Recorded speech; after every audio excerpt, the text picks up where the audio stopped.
मी त्यांचं काय केलं आहे, गेले 6 महिने 1 वर्ष माझ्याशिवाय दुसरा विषय नाही, बरोबर. अमुक करणार, तमुक करणार, तमुक करणार. मी केलं काय नेमकं? तर एवढंच केलं की 2 वेळा त्यांचा पराभव केला, बरोबर. माझ्या विरुद्ध उभे राहिले नसते तर पराभव दुसऱ्या कुठेतरी केला असता. त्यांना पराभवाची सवय आहे. जिल्हा परिषद अध्यक्ष होते, त्याला जिल्हा परिषदेच्या गटामध्ये हरले. काही तुम्ही कधी हरलाय का? हरत नाही ना. तुम्हाला कुठे जिल्हा परिषद अध्यक्ष केला का? नाही केलं. तरी पण तुम्ही जिंकता. जिल्हा परिषदेचा अध्यक्ष करून का भविष्यात तुम्ही कधी जिल्हा परिषद हरलाय का? असं तुम्हाला आढळणार नाही की जिल्हा परिषद अध्यक्षला तर अजिबातच हरता का. तर त्यांना काय, त्यांना हरण्याची सवय आहे. त्यांना जिल्हा बँकेचं अध्यक्ष केलं.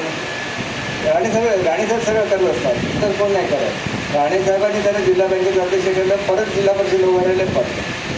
जिल्हा परिषद अध्यक्ष केलं, जिल्हा परिषद अध्यक्ष काही पडले. तुमच्याकडे काही डायरेक्टली आले नव्हते ते. दादू तिने लक्षात ठेवलं पाहिजे की आधी राष्ट्रवादीचं तिकीट घेतलं, बरोबर. रात्री घेतलं ना, रात्री राष्ट्रवादी. दादूला सगळ्या स्टोरीज माहिती. दुपारी पावणेतून मस्त BJPचा फॉर्म भरला, बरोबर. वेगळी फॉर्म आलेला होता. अजिबात या माणसावर विश्वास ठेवू नका. तरी हे करून टाकलं. शीतलजी हसत नाही आहे. 100% मी स्पोर्ट्स कॉम्प्लेक्स करणार. नाही झालं तर स्वतःच्या खर्चाने बाजूला ठेवू, एवढा नाही विश्वास ठेवा. ते विशाल आता विशाल या म्हटलं काय बोलायला नको. फार गहन आणि महनीय आणि अतिशय हुशार अशी व्यक्ती आहे ती. म्हणजे त्याला टुडे किंवा टुमॉरोमधला फरक समजत नाही. कारण मीटिंगला गेलं होतं आणि तिथं त्याला विचारलं तर विल मीट टुमॉरो असं त्या समोरच्या माणसाने सांगितलं. कारण तो चेन्नईमधला होता. पैसा कुठे येतो तुम्हाला माहिती आहे. तर तो दिल्लीवरून येतो किंवा चेन्नईवरून येतो. तिथे त्या लोकांना निदान हिंदी तरी बोलता येतं, ते त्यांना कळतं.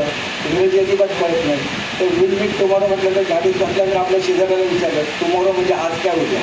एवढं यांचं गहन ज्ञान आहे. ते म्हणतात की शिक्षण खातं आपण सुद्धा. आता शिक्षक किती आले बघा सावंतवाडीला.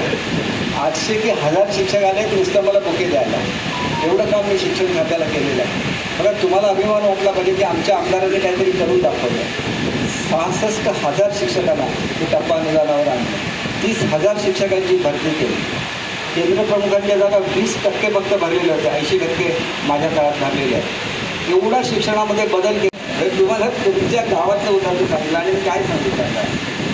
आता मी आज उदाहरण दिलं की उद्या त्याच्याकडे माणसं जातील आणि तुझं पेमेंट करतो म्हणून सांगतो. या निमित्ताने अनेक लोकांचे पैसे वसूल झाले. कारण त्या आरोग्यामधल्या 10 की 12 लोकांचे 2-2 वर्ष पैसे नाही दिले होते. त्यांना 1-1 लाख रुपये लावून दिले आणि इलेक्शन नंतर पैसे देतो म्हणून सांगितलं. माझ्या इलेक्शनच्या निमित्ताने गोरगरिबांचे पैसे वसूल झाले. खूप झाले की नाही, फायदा झाला की नाही. आणि आपण म्हणायचं की वाईटातून काहीतरी चांगलं होतं, याने जर माघार घेतली असती शेतकऱ्यांचे पैसे वसूल झाले नसते, बरोबर आहे की नाही. तर हे सगळं तुम्ही लोकांना जाऊन पटवून सांगा.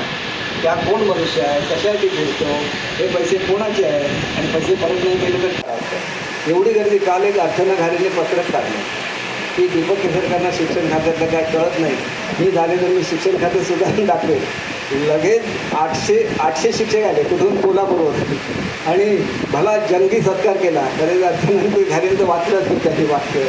आणि ते म्हणाले की आम्हाला तुमची हत्तीवरून मिरवणूक काढायची होती, आम्हाला तुम्ही एवढा न्याय दिला. तुम्ही तुमचं हे संपल्यानंतर म्हणजे एक प्रेम बघा किती असतं ते. अर्चना घारेंना काय कळणार की मी किती ठिकाणी, मला काय त्याच्यावर टीका नाही करायचं. त्या नवीन आलेल्या आहेत, त्यांना काय माहिती नाही, मी समजू शकतो. तर शिक्षण खात्यासाठी मी जे काय केलं तुम्हाला एवढ्यासाठी सांगतो की तुम्ही निवडून गेला म्हणून मी मंत्री झालो.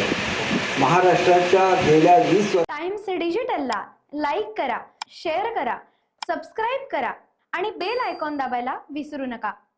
Times digital.